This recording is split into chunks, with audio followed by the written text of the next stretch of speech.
Good afternoon and welcome to this meeting of the Mid-Sussex District Council Cabinet. It's 4 o'clock on the 7th of June and before I go into the roll call and the virtual meeting explanation, this is the first meeting of the Cabinet following the sad passing of Councillor McNaughton, who served this council for 34 years and was a member of the Cabinet on a number of occasions. So perhaps if I could just ask everyone just to have a moment's reflection on his memory before we begin the meeting, please.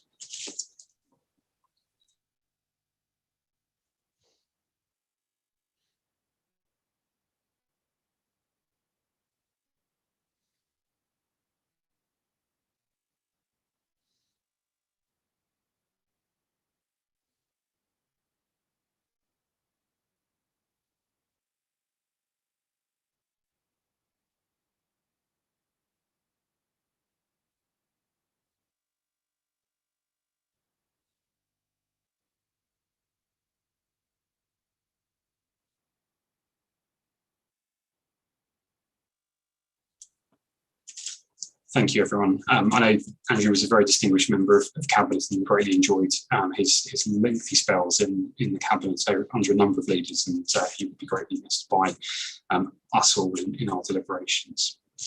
So item 1 on the agenda is the roll call and virtual meeting explanation. So I will do the roll call first. I'll invite members in turn to unmute themselves and confirm that they are present. So I'm Councillor Jonathan Ashevitz, the leader of the council, obviously present. Councillor Llewellyn-Burke. Present. Thank you. Councillor Belson. Present. Thank you. Councillor Demir. Present. Councillor Hillier. Present. And Councillor Webster. Present.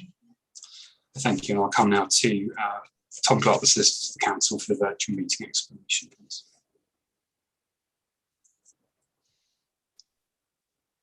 Thank you, Chairman.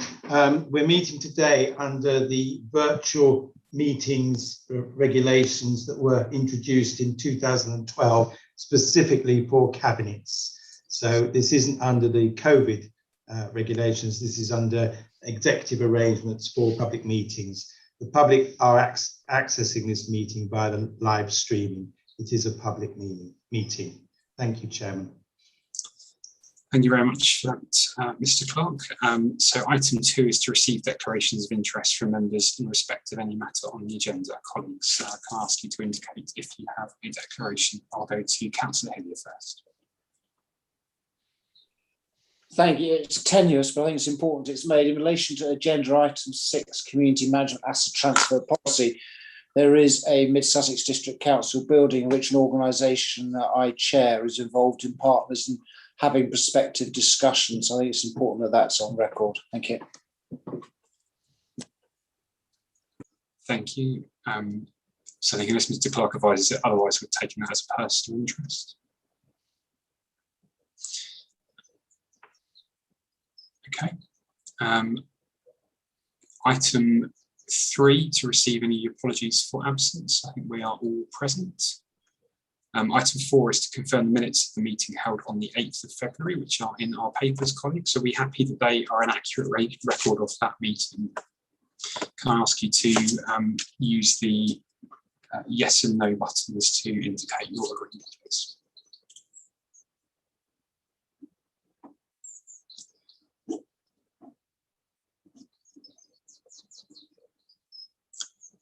Thank you, that is agreed.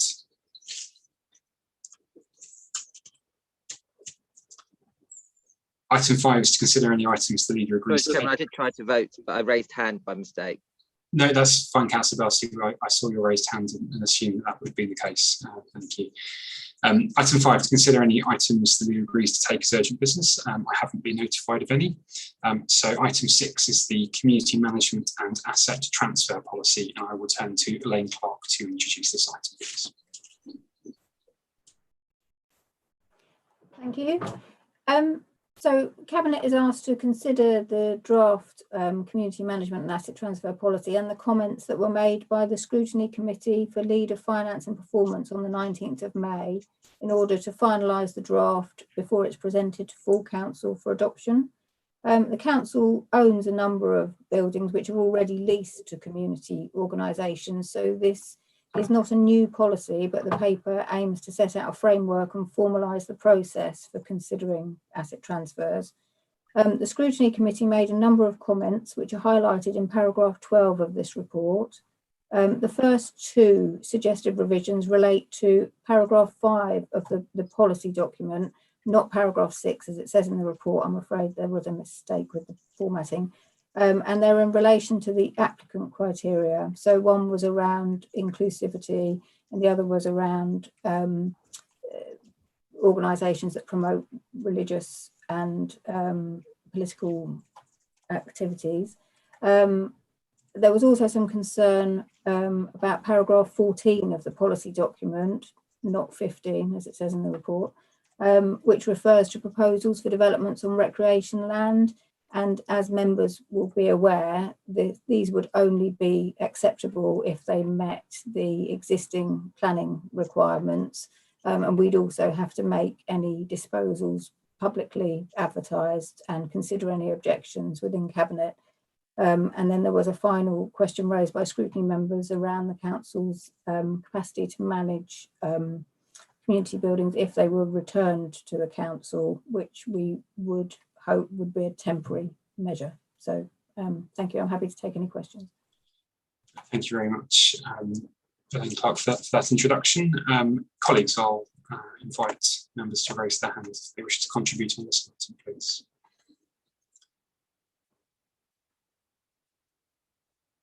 Councillor Wellenberg. Thank you, Chairman.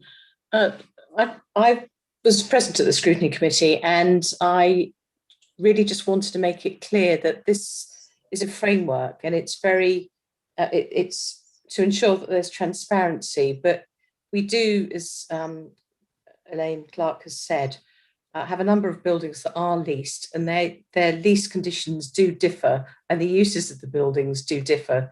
And we have a broad set of facilities that are used for all sorts of different purposes. So although this might not be as pinned down perhaps as some people would like it to be, we've got to allow ourselves to remain flexible. So for example, with there are areas where we may want to extend, for example, a cricket pavilion or a community building of that sort, which may take up some recreational space, but that will be carefully thought of. And there is a parks management strategy, and there are lots of steps that we have in place to ensure that our parks and open spaces are there and used for the right purposes. And also, of course, with the Burgess Hill growth programme, we are getting a lot of green open space there. So it's something that this council's very, very conscious of, that we're not just going to, if a community group want a building, they need to, we need to make sure that we have the buildings in the right place and that we do maintain as many facilities as we can and open spaces. Thank you. Thank you, Councillor Wellenberg. I'll go to Councillor Hilliard next.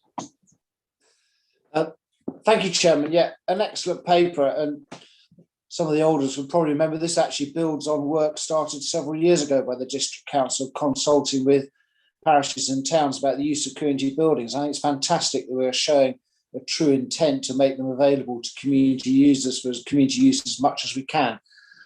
So very pleased with the paper. I also commend the scrutiny. I think they made a couple of very pertinent comments.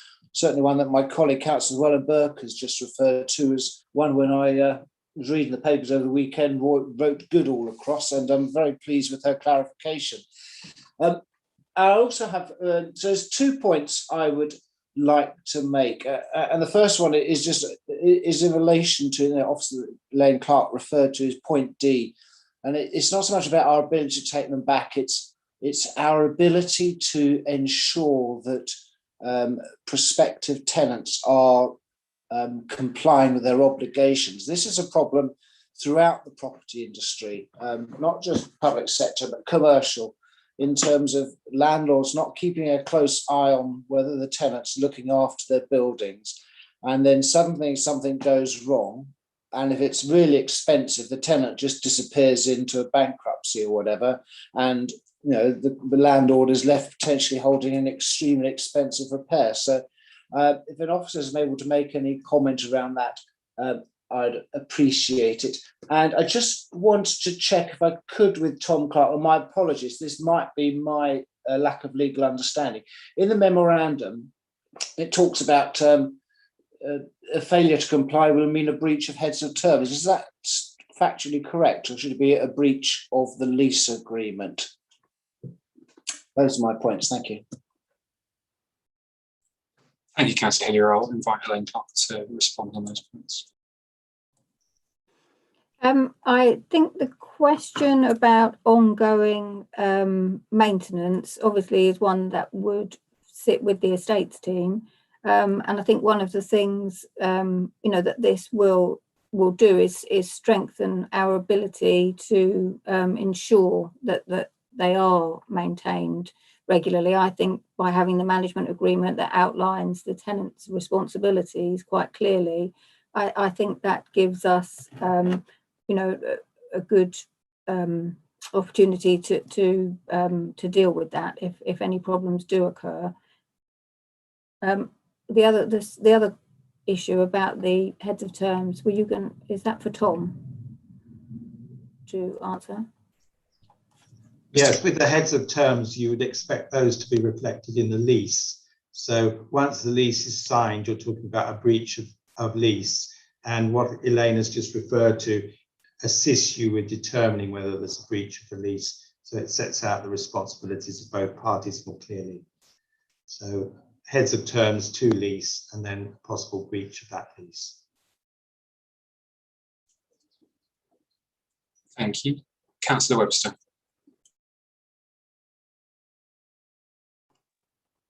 Thank you, Leader. I just first of all wanted to reiterate what Councillor Llewellyn-Burke and Councillor Hillier had said in terms of the importance of green open space, and Mid Sussex District is blessed, I'm tempted to say, but it's not through any particular blessing. It's more about careful planning over many, many years.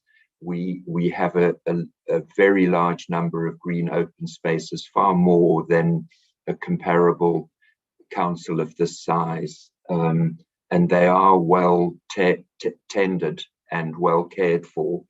And I think the management of any public asset is very important, hence the importance of this policy, so that it's clear to all parties involved.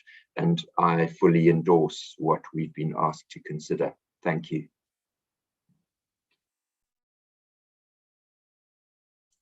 Thank you, Councillor Demir.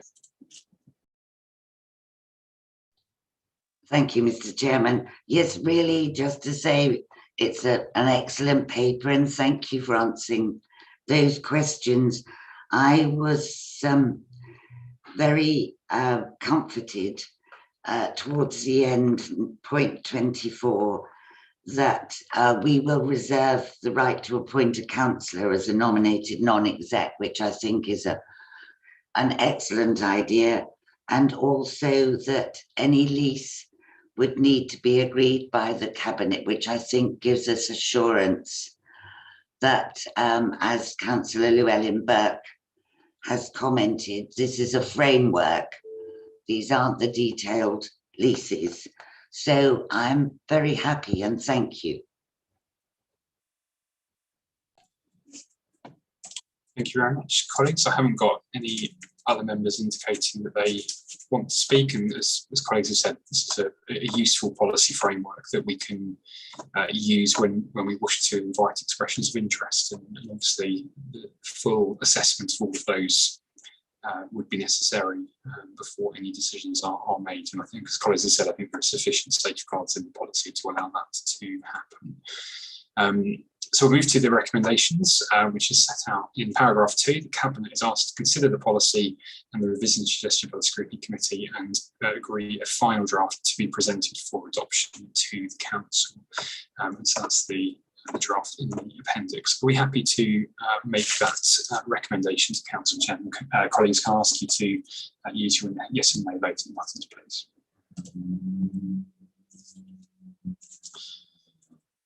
Thank you. All members have voted in favour, so that is agreed. Let's move on to item 7, strategic risks for 2021-22, and I'll turn to Peter Stewart to introduce this item. Yes, thank you, Chairman. The report before you today has 2 goals. Firstly, to agree the revised policy, which is contained within Appendix B, and recommend onwards again appropriate changes to the Constitution. And the second goal is to agree the risks that have been identified by your management team.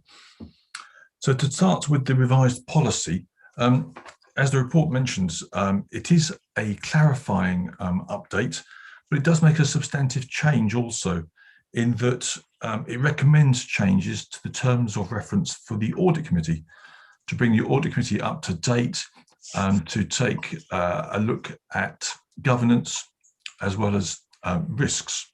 So that would normally fall within most Audit Committees' terms of reference, and reflects a review of the governance of the Audit Committee recently undertaken. I have taken the liberty of discussing such changes with the Chairman of the Audit Committee, who views those changes positively. The second part of the report is to agree the strategic risks that have been identified by the management team.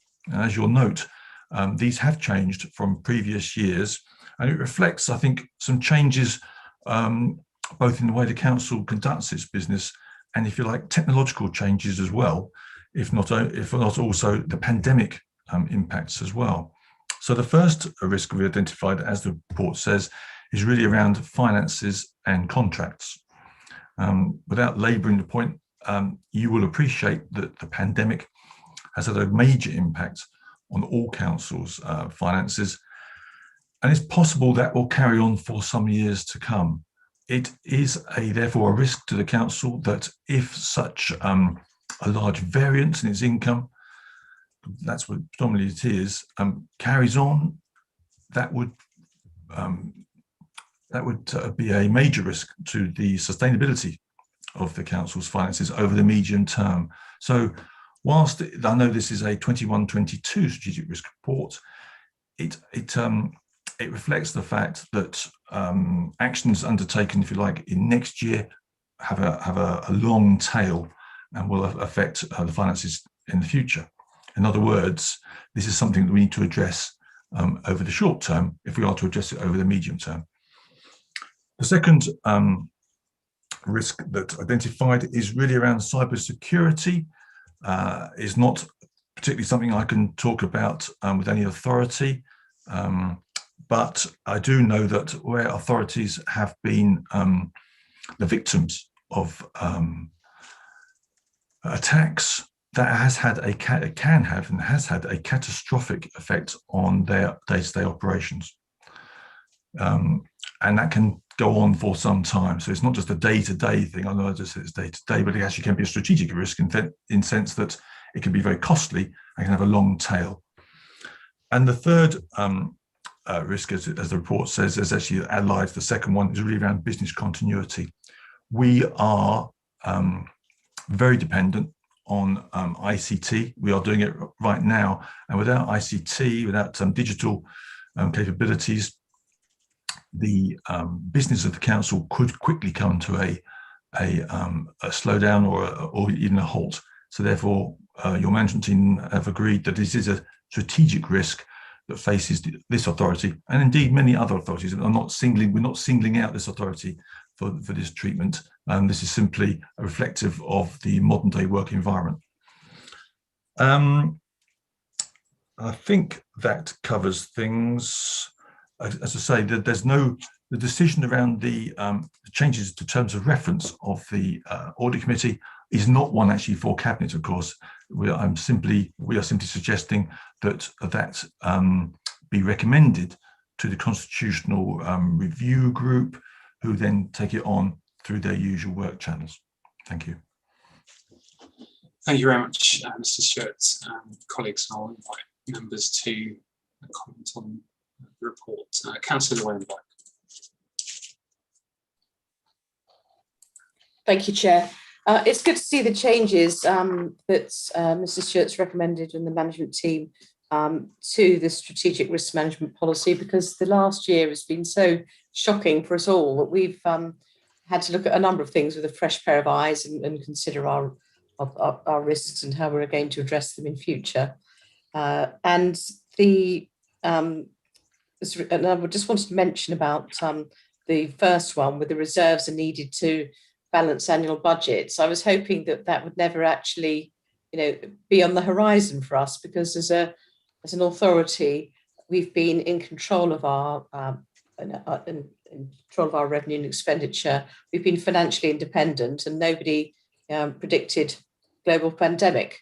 And usually we would get about £1.4 million from our leisure centres, and all of a sudden that's gone, and we don't know, when we're going to get it back. And one would hope that we will be going out of the pandemic now and getting things back up and running and get our income back. But incidences like that are out of our control, and therefore we are needing to use the reserves to balance our budget, and we should be addressing the risk, which we are. So thank you for the paper, and I'm fully endorse it. Thank you, Councillor Demir. Thank you, Mr. Chairman, and thank you, Mr. Stewart. It's a very comprehensive paper. I fully agree with Councillor Llewellyn-Boak. I just, my only thoughts were very much, which quite rightly, data driven. I'm looking at the operational resilience and business continuity. I'm just wondering, given that we've been through the last 14, 15 months of a pandemic, where officers have worked brilliantly and carried on the work of the council, should we perhaps be looking, but I'll wait for your response, the business continuity for the personnel?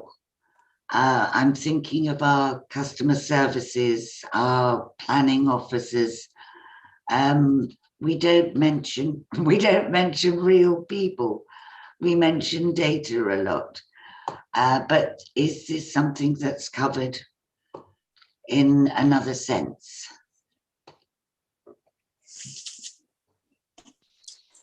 Thank you. I'll get to Simon Hughes for that one. Thank you. Thank you, Chairman.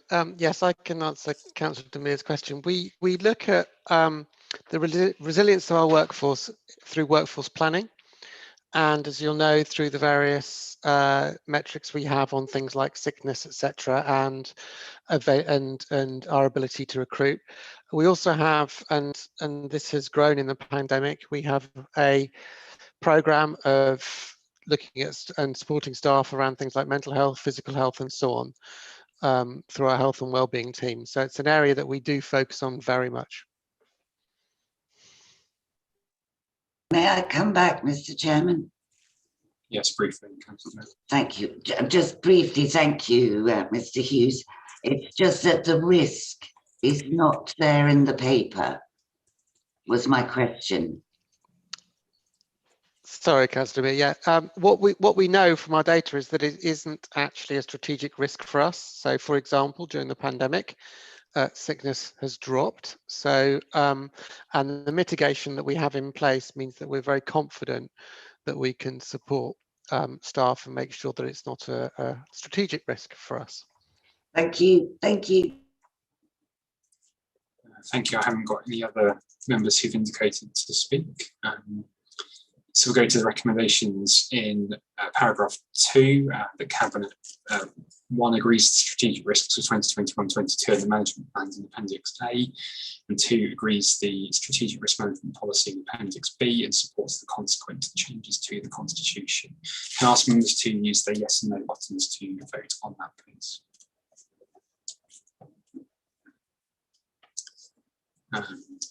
All members have voted in favour, so those recommendations are agreed. Thank you. We'll go now to item 8, the financial outturn for 2020-2021. And again, I'll turn to Peter Stewart to introduce this item, please. Yes, thank you, Chairman. I think this is probably one of the most comprehensive reports that we have produced on the finances for some years. I suppose, as you'd expect, at the end of a year, a financial year at least, where the pandemic has greatly impacted our finances. There are lots of variances to report, as you've seen, and there are lots of details that explain those variances. The headline, as I'm sure you've seen, is that we are going to overspend, or have overspent, by £1.4 million to March 21, which is bad enough, but it's actually an improved position on that's where we thought we would be, if you like, at the start of the pandemic. Let's say last June, this time last year, we thought it would be much worse. That is largely down to an action, of course, by officers, but the government has stepped in to assist all local authorities in two ways, both in terms of grants and in terms of its income compensation scheme. And you'll see in the paper that there's a figure for the income compensation scheme of some £2.1 million worth of income that otherwise would have been a further shortfall to us. So I think the government have performed well in supporting local authorities over the year. Despite the issues with the finances over the year, we actually have managed to do a great deal of council business towards our objectives. I can give you some examples there. In the capital pages, you'll see we have managed to purchase more temporary accommodation in line with your wishes to the tune of £1.7 million, which of course means that more people can come out of bed and breakfast and into their own home, albeit temporarily. And we've also spent £2.4 million on the place and connectivity programme within Burgess Hill, which again is warmly received by the residents.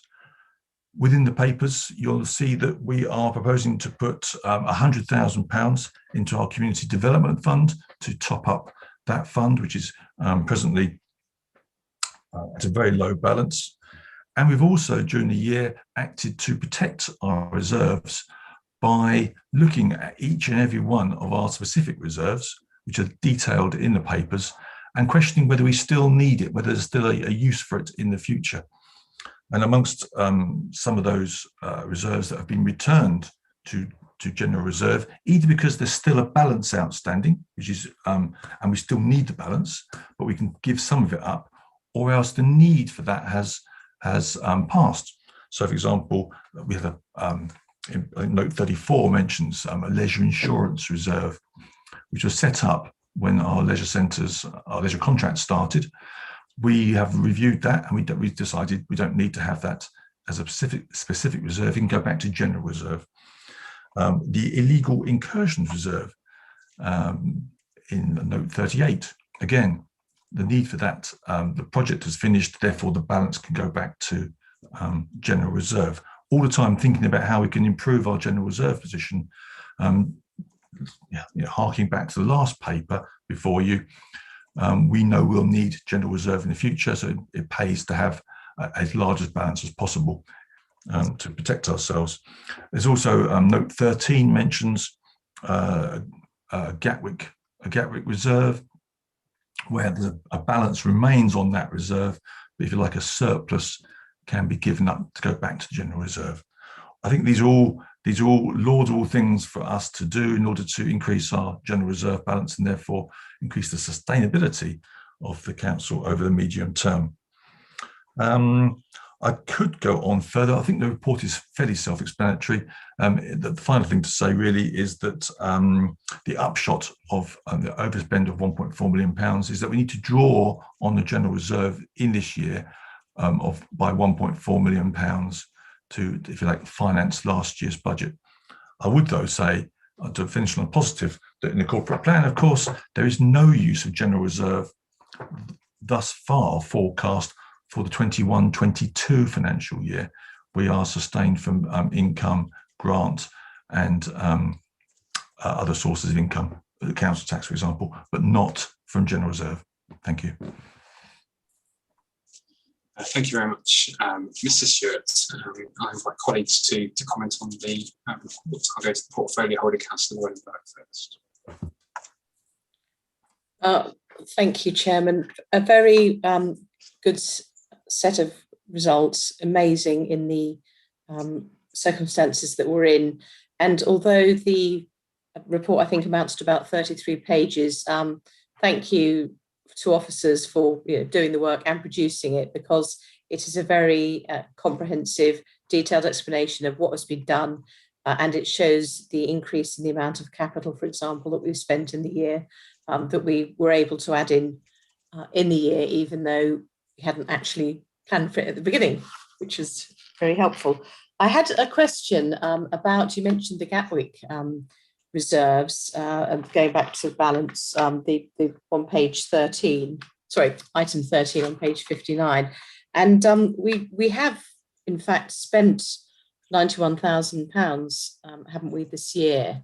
And I wondered what the view was. I mean, it's going back into to general reserve, but there will be ongoing costs with work in relation to Gatwick Airport. And I wonder whether there's anything that the Cabinet needs to know about at this moment in time about short-term future expenditure. Thank you.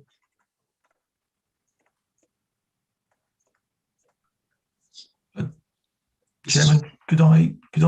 I'm not. You appreciate I'm not the budget holder for that piece of work. Could I ask that the Assistant Chief Exec be given a chance to answer that one? Thank you. Thank you, Judy. Thank you. I mean, a reserve is very much exactly that, isn't it? It's a reserve. So it's our best guess as to how much we may well need. And you can imagine it's not every day that district councils enter into negotiations over a DCO, very complicated piece of work, not least made more complicated by the fact that we're doing that in partnership with lots of other councils. Even by transferring the 91k, we were actually still retaining 41,000 in that reserve, which would enable us to support the work that we wanted to do in getting to a position where we could enter into a planning performance agreement with GAL. A planning performance agreement is also an agreement over funding, and with the DCO, we would expect the applicant to fund the majority of the work that was required. So we didn't think that we would need to continue to keep that reserve into 21-22, because there would be other sources of funding available to us. It doesn't mean the work has stopped, of course. Very much does not mean that. Thank you. Thank you very much for the answer. Councillor Hillier. Thank you, Chairman. Brief comment, brief question. Actually, just Mr. Stewart talked about the investment going into the footways around Burgess Hill, and I just wanted to pick up on that. I think it was a point very well made. I've got friends who live in Burgess Hill, and they are astonished and enjoying these new footpaths and facilities. It's a truly tremendous project, and hopefully long may it continue and reduce the amount of use of cars. The quick question I had was in relation to, we've got monies invested via the in the property fund. I think it was 6.8 million. I apologize, I got that number wrong. Just obviously, I'm not sure if you can answer this, but are we just keeping an eye on the performance of that fund? Because obviously commercial property in particular is going to be hit by COVID, and just are we comfortable with what we're doing there? Thank you.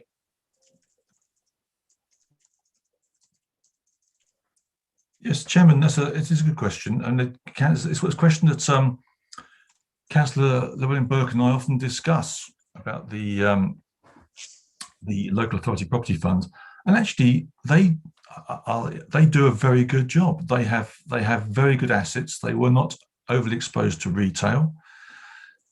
They are returning some 4% a year on your investment, and I think they are to be commended for that. Actually, they have a very consistent performance, and of course that could change in the future, I think, but possibly. But for the past, I suppose looking backwards, they've been absolutely superb. I think they're well placed to weather this financial storm. Thank you, Councillor Webster. Thank you, Chairman. My first thing as a councillor from the north of the district, it would be remiss of me not to say something about Gatwick and the positive impact that it has on employment and the economy of this area, particularly Crawley, but also the very negative impacts that airline travel has currently on the environment and in many other areas. And I'm always very pleased and have been pleased for many years, 10 or 11 years now as a councillor, to have this council working very hard to weigh the impacts and the positives and the negatives of airport expansion. And I'm very pleased to hear that there is an amount of money remaining in the fund for us to continue to do that work. And I also, just Chairman, wanted to draw attention in Appendix D to the capital projects outturn for 2020-21. And in spite of the pandemic, we've been able to invest £911,000 of developer contributions and other contributions to investment in various pieces of infrastructure, in community infrastructure in the district. And these are some very, very important projects, things that will be increasingly important as we come out of lockdown, and we need to reinvent ourselves and the way we interact with one another. And I think those £911,000 are very well spent. And I just wonder, Chairman, if Mr. Stewart could put into context the overspend of 1.4 million versus our total budget for anybody who might be listening on YouTube or listening to this broadcast later on, because we talk about millions of pounds and hundreds of thousands of pounds without actually knowing how much that is versus our total budget. And this is a small district council in reality, although we often perform far beyond our little stature. Thank you. Thank you, Councillor. Yes, it's actually about 10% of our net budget. Obviously, a much smaller figure of our gross budget. Thank you. Thank you, Chairman. Councillor Barsley. Thank you, Chairman.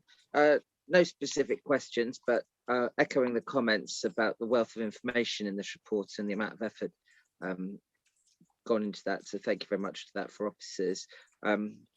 Particularly to welcome the receipt from Hurst Farm. Clearly, much of that receipt, as set out in the report, will be used to refinance or finance the purchase of the Headleys, the Orchard Shopping Centre. But that's a very significant transaction for this council. So very helpful to have the steer on that. But I did want to say, obviously, we've had a lot of challenges. It's clear in my own portfolio with the leisure contracts, etc. But and clearly things haven't been able to be done necessarily within the same time frame as we'd hoped due to the pandemic. But I do want to welcome the amount of work that's going into our parks and open spaces. Some of it's been deferred into this year, but there isn't a town or large village in our district that won't benefit in some way, shape or form from our parks and playgrounds improvements. I think the ones that are in place over the last year or so are excellent improvements and additions. The amount of thought and effort that goes into producing things that our young people would like to use and play on is immense, and I'm really supportive of the work that we're doing in this area, and I look forward to the continuation of those projects. Now we've got the sort of hopefully the worst of the pandemic behind us, and we can look forward with more confidence in the future. Thank you, Chairman.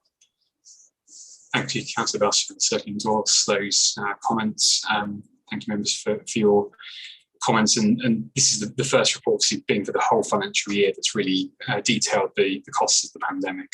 And £1.4 million deficit, about 10% of the council's budget, as it's been said, even after the support we've had from government, is very considerable. And we've discussed before the reasons for that, around reduced income, increased costs, and particularly the costs of the work the council has had to do to subsidise our 3 leisure centres as a result of closures and social distancing requirements. And sometimes when people look at those figures, they wonder, well, how can that be? People have still carried on paying council tax through this time, and of course, actually, a majority of the council's income is not council tax revenue, and instead is self-generated through services and other income streams, as has been encouraged by governments over many years now. The strength of the council's finances have clearly allowed us to underwrite all of those costs from reserves and keep services going during the last year. Clearly, that's not a sustainable position for very long. Hopefully, the sort of wider relaxation of restrictions that we're beginning to see coming through now will encourage those figures back into balance, and we'll look very closely through the budget management reports to see what impact that is having. But clearly, getting the council's finances back onto a solid footing is going to be a real priority for the months ahead, as we have greater freedoms and flexibilities, hopefully, to do that, and less of a COVID impact.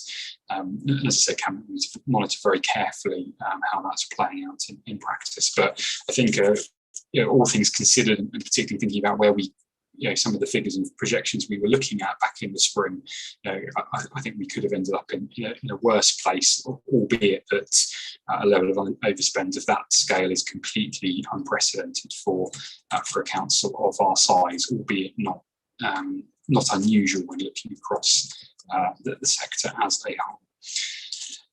The recommendations I'll take members to. They're in paragraph 7 of the report, little 1 to little 7. I won't read them all out, but those are all, we're being asked to note the contents of the report and recommend those 7 points to council. Can I ask members to use their yes and no buttons to vote on that recommendation, please?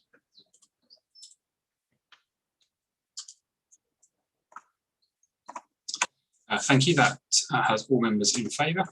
So we will go to item 9, performance outturn for 2020-2021, and I will go to Emma Sheridan to introduce this item, please. Thank you, Chairman. This report is our usual annual report on the council's performance for last year, the 2021 financial year. As members will see and be aware from the quarterly monitoring reports that you have considered throughout the year, despite the challenges, the notable challenges of the last year in terms of the pandemic, the council has continued to perform well in terms of the delivery of services. That's in bearing in mind the change in working arrangements, the changes to some service model delivery, and the addition of some new work streams as a result of the national response to the pandemic. So it's a positive report overall, with any reductions in performance completely explained by the impact of the pandemic. For example, users of leisure centres and some of the items relating to waste collection. There's also a few minor changes proposed to the performance indicators for the coming year, which Cabinet are asked to consider and agree. Again, those are largely based on an overview of performance across the last year, and the impacts in some cases of the pandemic and ongoing challenges related to it. But as I say, they are quite minor. I'm very happy to take any questions. Thank you very much for that introduction. I'll turn to Cabinet colleagues for any comments, and the portfolio holder first, perhaps Councillor Wellenberg. Thank you, Chairman. Well, all I can say is that it's a remarkable set of results, and congratulations to everyone who has managed to achieve the set of results. Some of the aspects, as Emma Sheridan has said, we've had to change working practices, or we haven't been able to do what we would normally do in leisure centres, but we have had new work streams to deal with the pandemic, and there are certain areas where we've had far more work to do. For example, in the environmental health service requests, they've increased the council tax support with all the grants and the dealing with the businesses. All of that has put a huge strain on the council, and that's on top of everyday work, trying to do it in a COVID safe way, and moving most of the staff to work from home as well has been seamless. These services have carried on. The way that bin collections have taken place, our contractors have had to change, they've had sickness, and it's all been done very, very well. So it's remarkable, and the council should be congratulated. I agree that the proposed services, the proposed changes to the performance indicators, they were discussed thoroughly at the scrutiny committee, and they're good changes that will benefit the council. So I thoroughly endorse them, and well done, everyone. Thank you, Councillor Wellenberg. Councillor DeMille. Thank you, Mr. Chairman. Yes, really, to add to those comments, I have been overwhelmed by the performance that all our teams have actually managed to carry on during this pandemic. I've been especially proud to see with the amount of grants that have gone through the revenue and benefits, and they've still been paid within 3 days when everybody needed them. And it was also good to see just recently that we're only one of only, I think, a dozen or so local authorities that have received the extra ARG top up.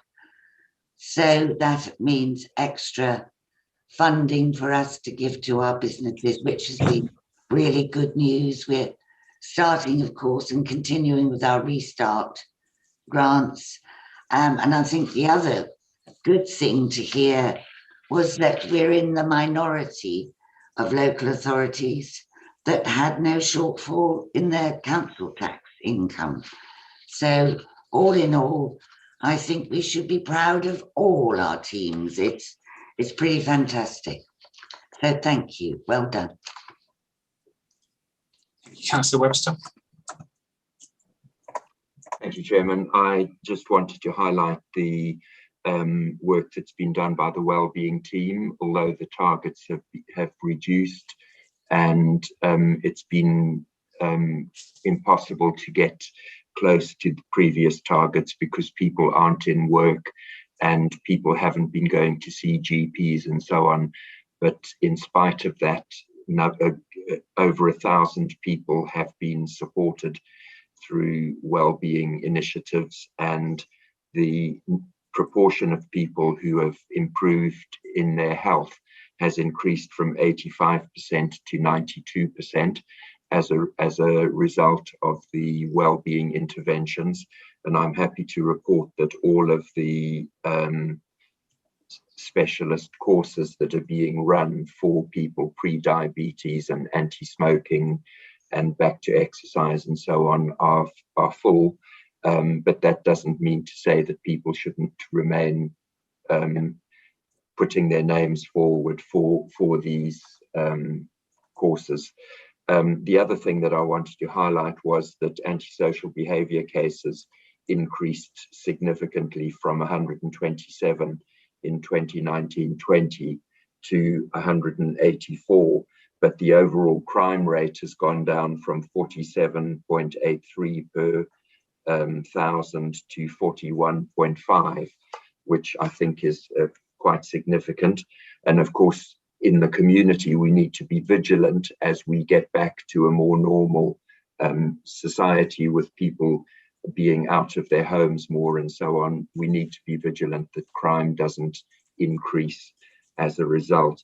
And the other thing, the final thing that I wanted to say really was that the percentage of local authority searches increased very significantly by 38% during lockdown. And that to me indicates that we have a very healthy and positive community in Mid-Sussex. And unfortunately, in some ways, more people want to come and live here. And I suspect that part of that is due to the beauty of the area, and also the fact that we have a very strong community coordinating charity in the voice of Mid-Sussex Voluntary Action. Speaking from East Grinstead, we've got the East Grinstead Business Association, which is also very strong. And of course, we have our very strong partnership working with West Sussex, which all builds to a very strong and cohesive community in Mid-Sussex. Thank you, Chairman. Thank you very much, Councillor Webster. I haven't got anyone else who's indicated to speak, so I just would echo some of the comments that have been made. For the council's performance to have increased on the performance measures in a year when we've been dealing with the pandemic, dealing with lots of other responsibilities that have come down from government at quite short notice often, and with quite changing requirements, and have kept things, have delivered all of that and kept performance really strong, I think is a very strong achievement, and my thanks to everyone who's played their part in delivering that. And I think that what's been achieved over the last year, I think puts us in very good stead actually for when some of those pandemic duties are behind us. Being able to really crack on, as other members have said, with the priorities that we have on behalf of our communities. I think that is a very positive sign indeed. And I'd just like to thank the Scrutiny Committee for the consideration they gave this report as well, and look with interest at the comments detailed in paragraphs 12 to 17. If there aren't any other comments, I'm going to go to the recommendations in paragraph 3. So we're recommended to note Council's outturn performance and progress with Council priority projects, and identify any areas where further reporting information is required, and agree to the minor changes in performance targets for 21-22, which are in Appendix B. Can I ask members to vote on that recommendation, please?